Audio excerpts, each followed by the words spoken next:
Guys, it's Emily from Novelle Novels and welcome to today's video. This is my September TBR.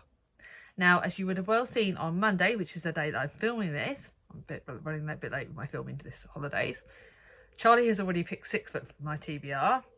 You are going to see 2 of those books at the start, and that's because they're buddy reads, so I won't really talk about them because obviously I talked about them in Charlie's video.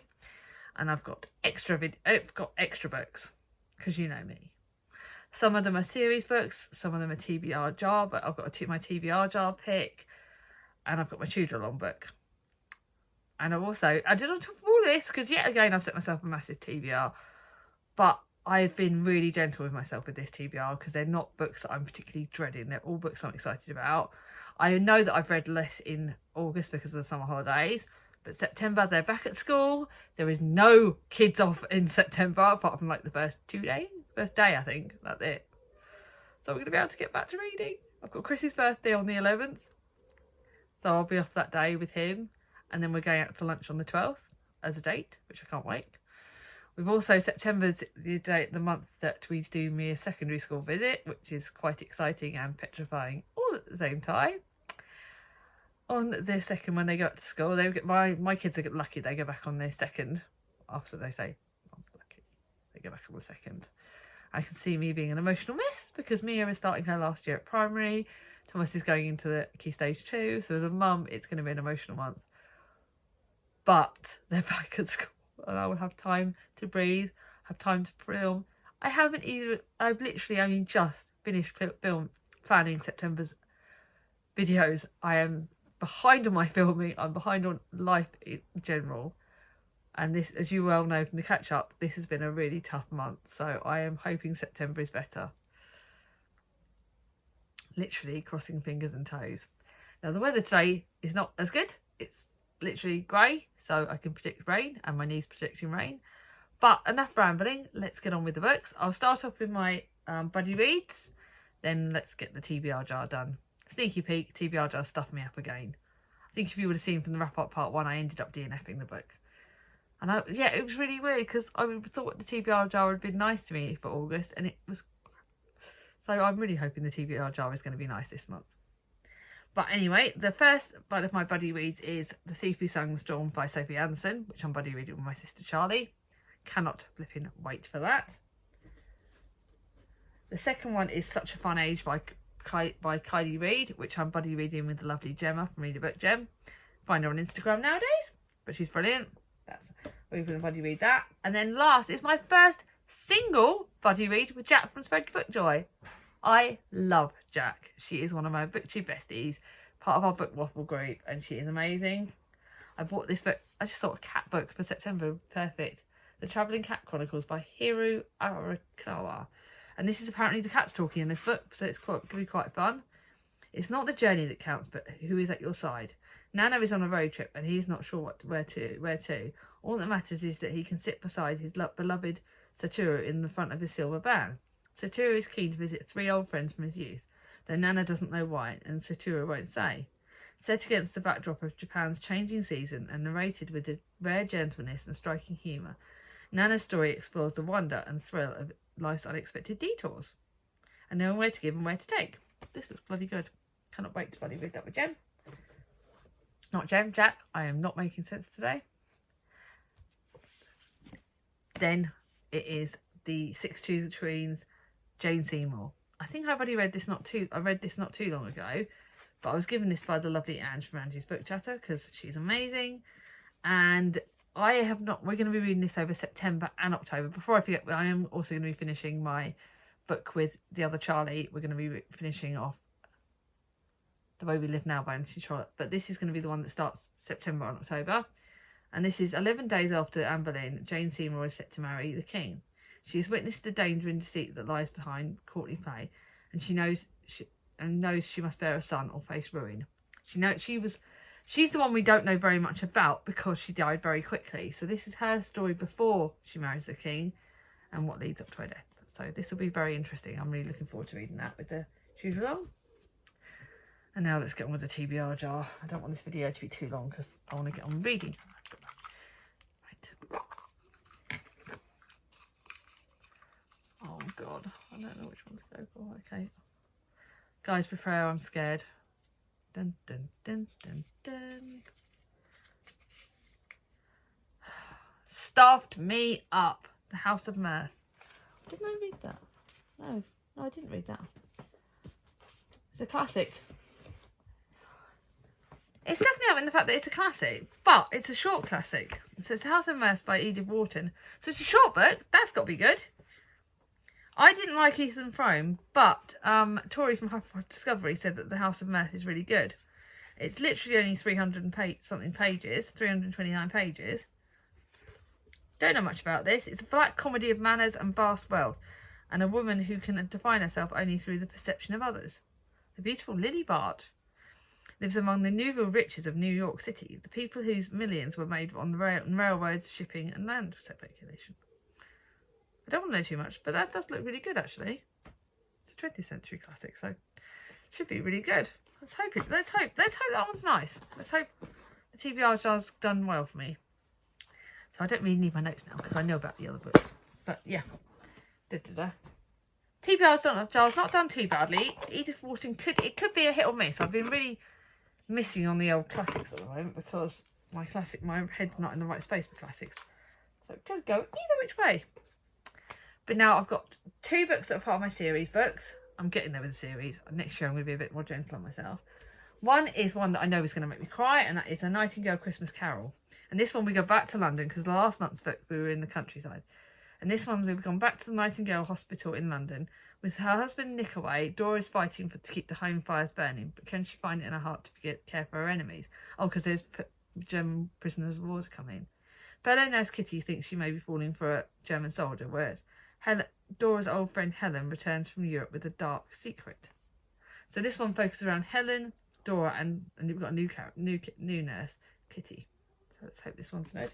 Preparing for that to be very emotional though, because these books do make me emotional.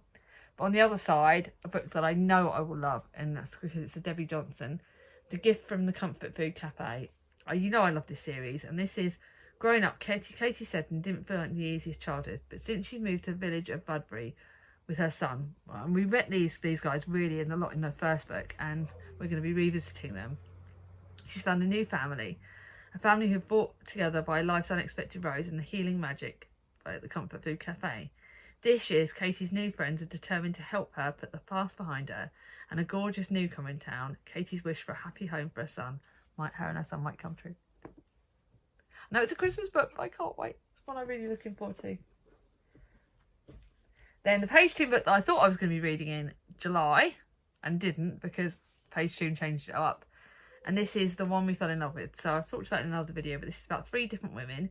Phoebe, Eliza and Rose, and they all have one thing in common: Angus, the one they fell in love with. 3 very different women. Phoebe is caught between a rock and a hard place, and then does she settle down and get married or return to the French Alps to pursue her passion? Eliza is in love with someone who's no longer hers, and then Rose is out of a job and out of a boyfriend. To make things worse, she's been forced to move back with her mother. Cannot wait. I don't remember this one very well, so this one will be really good to revisit. Now the next one is one that I picked up because Gemma loved it. The other Gemma loved it, but I've not had as much luck with Rose Tremain's books. I know Gemma's loved it, but I don't know if that's because she's highly intelligent and I'm just a bit dappy. This one is set in 1629. A young English flautist named French Peter Clare arrives at the Danish court to join King Christian IV's Royal Orchestra. From the moment where he realises the musicians perform in freezing cold cellar under the royal apartments, Peter Clare understands that he's come to a place where the opposing states of light and dark, good and evil, are waging war to death. This is long. Yeah, it's longish. It's about 430 pages, but the type is really small. So I may save this till later in the month as I'm getting new glasses next month. And I think that will make it a bit easier to read because I know my new glasses are going to be... don't worry, I don't need varifocals, but yeah, I do need my new prescription to read this because it will make it a bit clearer. Then I've got another historical fiction, Mother and Child, which is an Annie Murray book. You guys know I love Annie Murray books. They are really, really good. I thought I've picked a light mother book, but because with the kids going back to school, it might be good to read mother books and put things in perspective. One of the things that's happened over the summer holidays with all the family stuff has been that my kids have been amazing and they've kept me going. Don't get me wrong, we've had the odd meltdown. Hence today we had one. but in general they've been amazing. So this is about mother and child. Joe and Ian's marriage is hanging by a thread. One night, almost 2 years ago, their only child, Paul, died in an accident. Oh God, that should never have happened. They've recently moved to a new area of Birmingham to be near Ian's mother, Dorrie, who is increasingly frail. As Joe spends more time with her, she suspects Dorrie wants to unburden herself with a secret that's cast a shadow over the family. Haunted by the death of her son, Joe catches a glimpse of a young boy in a magazine who resembles Paul. Reading an article she learns of a tragedy in India. What moves her so deeply is that she's inspired to embark on a trip where she will learn the unimaginable pain and suffering. Oh God, this looks depressing. As Joe learns more, she is determined to do her own small bit to help. With the help of new friends, Joe learns from loss and grief that there is hope and healing in the future. This looks like it may kill me. I think I may save this for a little bit in the month. On a different note, a book that I'm still not sure if this is historical fiction or contemporary, because it's set in 1974, which technically is historical fiction, so I think it is. And this is in the turbulent summer of 1974. Kate Malarkey has accepted her places at the bottom of the social food chain at school. To her amazement, the coolest girl in the world moves across the street and wants to be her friend. Tully Hart seems to have it all: beauty, brains and ambition. On the surface, they are opposite as two people can be, but they make a pact to be best friends forever, and by the summer they become Tully and Kate, inseparable. For 30 years, Tully and Kate buoy themselves through life's weathering the storms and friendships. Anger, hurt, jealousy, friendship, and resentment. Tully follows her ambition to find fame and success. Kate knows that all she wants is to fall in love and have a family. What she doesn't know is that being a wife and a mother will change her. They think they've survived it all until a single act of betrayal tears them apart and puts courage and lifelong friendship to the test. This has been raved about. I love Kristin Hannah's books. I know this will be emotional. It looks really good though, so I don't know when in the month I'm going to read that, but it is one I'm excited about. Then a book I know I will love because it's Taylor Jenkins Reid, and I can't wait to get her newest book that's coming out. This is Maybe in Another Life. At 29, Hannah has no home, no career, and no idea of what she wants to do with her life. After years of different cities and jobs, she heads back to Los Angeles for a fresh start, this time with her best friend Gabby. They separate the homecoming of old friends at a local bar, and just after midnight, Gabby asks if Hannah's ready to go.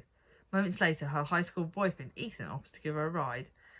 Later, if she wants to stay, Hannah hesitates, alternating between two parallel universes. Ooh. Radically different paths unfold for Hannah and the people around her. Is everything simply destined to be? Do soulmates really exist? Hannah believes so. Oh, this looks really good. I'm really excited. I got this for a birthday present. This one isn't long. This one might just be just what I need. Then the other mother book that I said about, and this is the one I raved about, and this is a new release, so do you know what, I couldn't wait for it. You guys know I love the Why Mummy series, and this is a Saturday night Sauvignon sisterhood. And this is, fuck's sake, muttered Claire under breath as she opened the fridge to see what she could find on a low-effect dinner. The children continued to fight behind her. They regarded any form of fish not encased in breadcrumbs as toxic and resistant enough to the delicious homemade fish fingers Claire had made them, insisting that they preferred Captain Birdseye's version. God, that's my kids as well. White wine has started to look very appealing for dinner, actually. Maybe just a small glass. Are you having wine, Mum? You know you're not supposed to have wine every night. We did alcohol units at school. That's a big glass of wine. How many units do you think they did it? But the bastards didn't tell you that wine is extremely good at cancelling out whining, though, didn't they? This looks hilarious. How many times as a mum do we rely on drink? Just not rely on it, but a good glass of alcohol would help a bad day. And this is, Claire's family has gone nuclear. Her precious moppets keep calling childline when she feeds them broccoli. She's utterly so enlightened over the weekend. Oh God, she looks brilliant. And her husband's having a better with her best friend. All that sounds a bit dodgy. You know I don't like the cheating trope, but there you go. But this is Enter the City Night Sauvignon Sisterhood, a new set of friends brought together by the shared love of liquid therapy. Together they might be able to convince Claire that a good bottle of wine, life can get better with age, or at least there's more to it than a non-uniform. Yeah. I really love this. It looks just what I need. It wasn't until I discovered that it's okay to have a bad day. It's okay to have a glass of gin and just chill with your girls. I love nothing better than when my friend Helen's over cheering with a glass of gin and saying motherhood isn't always perfect. It is hard work, but it's brilliant. So this will be really good. Then last but not least, my thriller for the month, Sherry the Peen is someone we know. We're all hiding something. This was given to me by one of my Bags Books team. It can be hard keeping secrets in a tight-knit neighbourhood. In a tranquil, leafy suburb of ordinary streets, one where everyone can be polite and friendly, an anonymous note has been left at some of the houses. I'm sorry, my son has been getting into people's houses. He's broken into yours. Who's this boy? And what might he have uncovered? As whispers start to circulate, suspicion mounts. When a missing local woman is found murdered, the tension reaches breaking point. Who killed her? Who knows more than telling her? Ooh, this looks good. Short thriller, only 300 pages. This is what I need. Yes, the TBR chart has been okay. I don't know how it's going to go. Yes, my books are not as long this month. I'm celebrating. I need this. I need a month where things are going to get a bit chilled. But they're all books. Between those and the ones that Charlie picked me, I honestly don't know where I'm going to start. I can't wait. My books are just what I need for September. Going back to school, I can start to chill a bit more, hopefully. I'm saying hopefully.